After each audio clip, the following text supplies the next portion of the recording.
Hi viewers, welcome to our channel. ప్రస్తుతం మనతో పాటు సీనియర్ జర్నలిస్ట్ దాము బాలా సార్ వారితో మాట్లాడదాం. నమస్కారం సార్. సార్, నితీష్ కుమార్ గారు బీహార్ సీఎం అండ్ చంద్రబాబు గారు వీళ్ళ సహకారంతోనే కేంద్రంలో ఎన్డీఏ కూటమి అధికారంలోకి వచ్చింది కదా.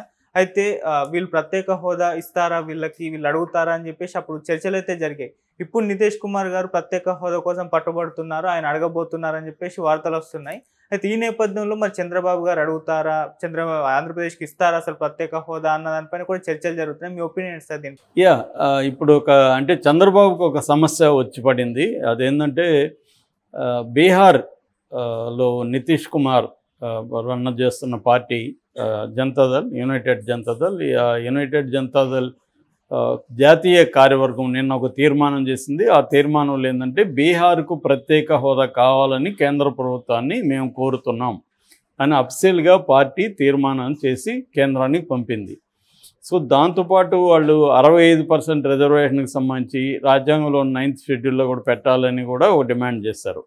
అంటే బీహార్లో కూడా నితీష్ కుమార్ మీద కూడా ప్రెజర్ పెరుగుతుంది ప్రతిపక్షాల నుంచి. ముఖ్యంగా మనం చూసాము, ఇతను జన సురక్ష ఆయన ప్రశాంత్ కిషోర్ నాయకుడు, ఆయన మొన్న డిమాండ్ చేశారు, నితీష్ కుమార్ మోడీని ఏమీ అడగట్లేదు, ఒకటే అడుగుతున్నాడు.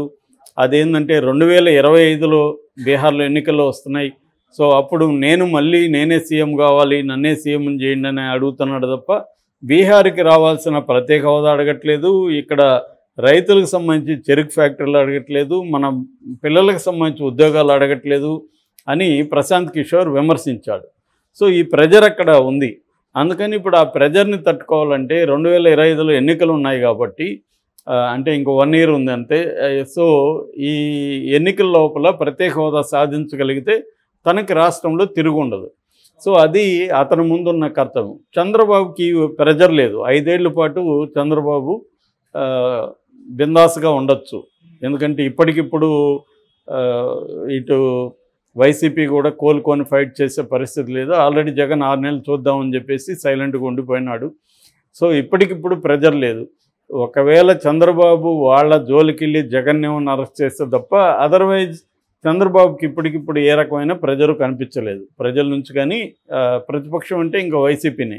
కాంగ్రెస్ షర్మిల పెద్దగా ఏం మాట్లాడేది లేదు. మాట్లాడినా కూడా వీళ్ళ మీడియా ఫోకస్ చేయదు. ఆమెకి గతంలో అంత ఫోకస్ అవ్వడానికి కారణం తెలుగుదేశం మీడియాను. తెలుగుదేశం మీడియా సైలెంట్గా ఉంటే ఎట్లాగో వైసీపీ మీడియా ఆమెను ఫోకస్ చేయదు. కాబట్టి ఆమె ఏం మాట్లాడినా పెద్దగా ప్రజల్లోకి వెళ్ళదు షర్మిల మాట్లాడితే. కాబట్టి ఇంకెవరున్నారు చంద్రబాబుకి వ్యతిరేకంగా? ఎవరు లేరు. అందుకని చంద్రబాబుకి ప్రెజర్ లేదు, నితీష్కి ప్రెజర్ ఉంది. కాబట్టి ఇప్పుడు నితీష్ అక్కడ అడగాల్సిన పరిస్థితి కాబట్టి ఆయన అడిగాడు. అయితే ఇప్పుడు దానివల్ల కొంత ఇక్కడ చర్చ మొదలైంది, చంద్రబాబు ఎందుకు అడగట్లేదు అని. వైసీపీ వాళ్ళు ఆల్రెడీ పోస్టులు పెట్టడం మొదలుపెట్టారు. చంద్రబాబు కూడా అడగాలి, ఎందుకు అడగట్లేదు, ఏది ఆపుతుంది చంద్రబాబు? నితీష్ కుమార్ బీహార్కి అడిగినప్పుడు చంద్రబాబు ఎందుకు అడగట్లేదు? ఆల్రెడీ ప్రత్యేక హోదా కొత్తది కాదు, ఆల్రెడీ విభజన చట్టానికి సంబంధించి కాంగ్రెస్ హామీ ఇచ్చింది, దాన్ని బీజేపీ కూడా సపోర్ట్ చేసింది అప్పుడు.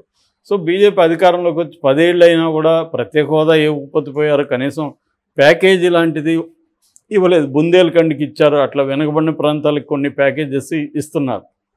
అట్లా ఒక ప్రత్యేక ప్యాకేజ్ ఇచ్చి కొన్ని ప్రత్యేక జాతీయ పరిశ్రమలు ఇక్కడ పెట్టడం, ఇక్కడ పెట్టే పరిశ్రమలకి రాయితీలు, జిఎస్టీ లాంటివి లేకుండా చూసుకోవడం, కొన్ని సపరేట్గా ఫండ్స్ రిలీజ్ చేయడం, ఇలాంటివన్నీ చేయాల్సిన అవసరం. ప్రధానంగా ఏంటంటే ఆంధ్రప్రదేశ్కి పరిశ్రమలు లేవు తగినంతగా, అట్లాగే ఐటీ ఇండస్ట్రీస్ లేవు, దానివల్ల ఎంప్లాయ్మెంట్ అక్కడ ఉండట్లేదు.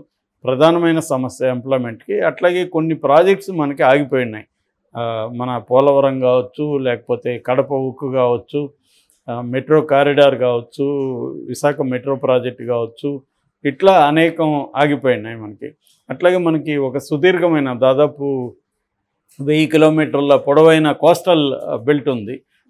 అక్కడ కోస్టల్ రిలేటెడ్ ఇండస్ట్రీస్ చాలా డెవలప్ అవ్వచ్చు. సో పోర్ట్స్ ఉన్నాయి.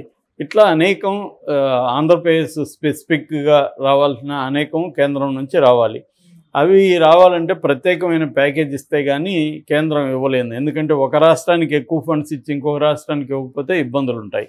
అందుకని కేంద్రం సపరేట్గా ప్రత్యేక హోదానో లేదా ప్యాకేజీ ఇస్తే కానీ జరగదు. ప్రత్యేక హోదా అని కొట్లాడితే కనీసం ప్యాకేజ్ అన్న వస్తుంది. నువ్వు ముందే ప్యాకేజ్ అని కొట్లాడితే నీకు అది కూడా రాదు.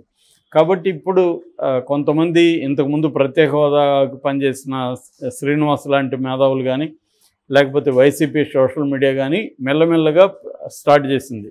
బీహార్లో అడిగారు కదా, మీరెందుకు అడగట్లేదని. సో మరి దీనికి చంద్రబాబు పట్టించుకొని మాకు కూడా కావాలని ఇక్కడ కూడా 3 పార్టీలు కలిసి, అంటే చంద్రబాబు, జనసేన, బీజేపీ. ఒకవేళ బీజేపీని మేము డిమాండ్ చేయమంటే కనీసం జనసేన, తెలుగుదేశం కలిసి ఆంధ్రప్రదేశ్ ప్రత్యేక హోదా కావాలి మీరు ఇవ్వండి అని వీళ్ళెందుకు తీర్మానం చేసి పంపించలేదు. ఇంకా కావాలంటే వాళ్ళు అసెంబ్లీలోనే తీర్మానం చేసి పంపించవచ్చు ప్రత్యేక హోదా ఇవ్వండి అని. అలా ఎందుకు చంద్రబాబు గట్టిగా అడగట్లేదు అనేది ఇప్పుడు అందరూ అడుగుతున్నారు. కాకపోతే నేను ఇందాక చెప్పినట్టు చంద్రబాబుకి ఒత్తిడి లేదు. ఒకవేళ ప్రత్యేక హోదా ఇప్పుడే తెస్తే అది జనాలకు మర్చిపోతారు. కాబట్టి ఎలక్షన్ ముందు అంటే ఎలక్షన్ ముందు ఒక 1 year 6 నెలల ముందు ప్రత్యేక హోదా తెచ్చుకుంటే అది ఫ్రెష్గా జనంలో ఉంటుంది. చెప్పుకోవడానికి కూడా చూడండి నేను ప్రత్యేక హోదా తెచ్చాను, సో దీన్ని ఇంప్లిమెంట్ చేయాలంటే నేనే ఉంటే చేయగలను, మళ్ళీ జగన్ వస్తే దీన్ని పెంట చేస్తాడు అని చెప్పుకోవడానికి చంద్రబాబుకు ఉంటుంది. ఎందుకంటే చంద్రబాబు లాంటి రాజకీయ సీజన్డ్ పాలిటీషియన్స్ వాళ్ళకి తెలుసు టైమింగ్ ఇంపార్టెంట్ రాజకీయాల్లో. అంటే రాష్ట్రానికి ప్రయోజనం కంటే కూడా అది ఎప్పుడు తెస్తే తనకు ఉపయోగం ఉంటుంది అనేది ఎప్పుడైనా ముందుగా తన ప్రయోజనం, అంటే తన పార్టీ తన ప్రయోజనం చూసుకొని రాష్ట్ర ప్రయోజనాలు పొలిటికల్ పార్టీలు ఏవైనా కూడా అవే చేస్తాయి. చంద్రబాబు కూడా అదే చేస్తాడు. సో చంద్రబాబు ఏంటంటే నేను ప్రత్యేక హోదా కావచ్చు లేదా ప్యాకేజ్ కావచ్చు ఎప్పుడు తీసుకొస్తే నాకు మైలేజ్ వస్తుంది అనేది అతను చూసుకుంటాడు కదా. సో అందుకనే చంద్రబాబుకి ఇప్పుడు అవసరం లేదు. కాబట్టి ఇప్పుడు నేను అనుకోవడం గట్టిగా చంద్రబాబు ఏది కూడా డిమాండ్ చేయడు, ఇప్పటివరకు ఏది చేయలేదు. దానికి ఆయన ఏం చెప్తున్నాడంటే మనం వ్యక్తిగతంగా కోరికలు కోరకూడదు, రాష్ట్ర ప్రయోజనాలు కోరాలి, అది కూడా మనం సమయం చూసి అడగాలి అనేది ఇట్లాంటిది చెప్తున్నాడు. సో అసలు పొత్తు పెట్టుకున్నప్పుడే బీజేపీతో ఎందుకు పొత్తు పెట్టుకున్నామని చాలామంది ప్రశ్నించారు ఆయన, ఇంక్లూడింగ్ పార్టీలో కూడా. బీజేపీ రాష్ట్రానికి గత 10 ఏళ్లలో చేసింది ఏం లేదు, అలాంటి బీజేపీకి ఎందుకు పైగా చంద్రబాబు అరెస్ట్కి బీజేపీ ఆశీర్వాదం ఉంది జగన్కి. ఇలాంటప్పుడు బీజేపీతో ఎందుకు పొత్తు అన్నారు. కానీ చంద్రబాబు ఆలోచించింది ఏంటంటే పోల్ మేనేజ్మెంట్లో బీజేపీ సపోర్ట్ లేకపోతే చేయలేమనుకున్నాడు, అది అయింది. రెండవది తను రేపొద్దున జగన్ మళ్ళీ అధికారంలోకి వస్తే తను జైలుకి పోకుండా ఉండాలంటే కూడా బీజేపీ సపోర్ట్ కావాలనుకున్నాడు. ఈ రెండు పనిచేశాయి. సో కానీ రాష్ట్ర ప్రయోజనాల కోసం చంద్రబాబు తన ప్రయోజనాల కోసం చంద్రబాబు రాష్ట్ర ప్రయోజనాలను తాకట్టు పెడుతున్నాడా అన్న క్వశ్చన్ అయితే వస్తుంది. కాకపోతే ఆయనకి ఈ క్వశ్చన్ రావడం వల్ల ఇప్పటికిప్పుడు ఇబ్బంది అయితే లేదు. దీన్ని పెద్ద ఎత్తున మళ్ళీ వీళ్ళు ఉద్యమంగా మార్చితే అప్పుడు ఇబ్బంది అవుతుంది. నెక్స్ట్ రాబోయే లోకల్ ఎన్నికల్లో కొంత ఇబ్బంది జరగచ్చు. ఎప్పుడు వైసీపీ చాలా స్ట్రాంగ్గా మళ్ళీ ప్రత్యేక హోదా ఉద్యమాన్ని తీసుకురావాలి. అది తీసుకొచ్చే పరిస్థితిలో వైసీపీ ఉందా అనేది పెద్ద క్వశ్చన్ మార్కు. వైసీపీ లేనప్పుడు చంద్రబాబు మీద ప్రెజర్ లేనప్పుడు చంద్రబాబు ఎందుకు అడుగుతాడు? ఇప్పుడు చంద్రబాబు అడగడు. నితీష్ కుమార్ ఎందుకు అడిగాడంటే ఆయనకి నెక్స్ట్ ఇయర్ ఎలక్షన్లు ఉన్నాయి కాబట్టి ఆయనకు అవసరం, ఈయనకి ఇప్పుడు అవసరం లేదు. ఈయన ఎప్పుడు అడుగుతా అంటే ఇంక 2-3 ఏళ్ళు అయినాక అప్పుడు అడుగుతాడు గట్టిగా. ఒకవేళ ఇప్పుడు అడిగినా నామకే వస్తే అడుగుతారేమో తప్ప ప్రెజర్ అయితే చేయరు. సో రాష్ట్రానికి ప్రయోజనాలు అనేవి మెల్లమెల్లగా తీసుకొద్దాం అనేది చంద్రబాబు ప్లాన్. జనంలో ఫ్రెష్గా ఉండి అది కూడా సగం ఉండాలి. అందుకనే లాస్ట్ కూడా అమరావతిని ఎందుకు కంప్లీట్ చేయలేదు? అమరావతిని సగం చేసి కొద్దిగా చేసి మళ్ళీ నాకు అధికారం ఇస్తే నేను చేస్తాను అని జనంలోకి వెళ్దాం అనుకున్నాడు ఆయన. సో అందువల్ల అమరావతిని ఫినిష్ చేయాలి. ఇప్పుడు కూడా నేను అనుకోవడం అమరావతిని కంప్లీట్గా ఫినిష్ చేయరు, కొంతవరకు డెవలప్ చేసి మళ్ళీ చేయాలంటే నేను కావాలి అనేది జనంలోకి వెళ్ళడం కోసమే చంద్రబాబు చేస్తాడు. ఏదైనా పొలిటికల్గా తనకు తన పార్టీకి ఉపయోగపడే విధంగానే డిజైన్ చేస్తారు ఎవరైనా, ఎనీ పొలిటికల్ పార్టీ. ఇంకా చంద్రబాబు అందులో ఆరితేరిపోయిన వాడు.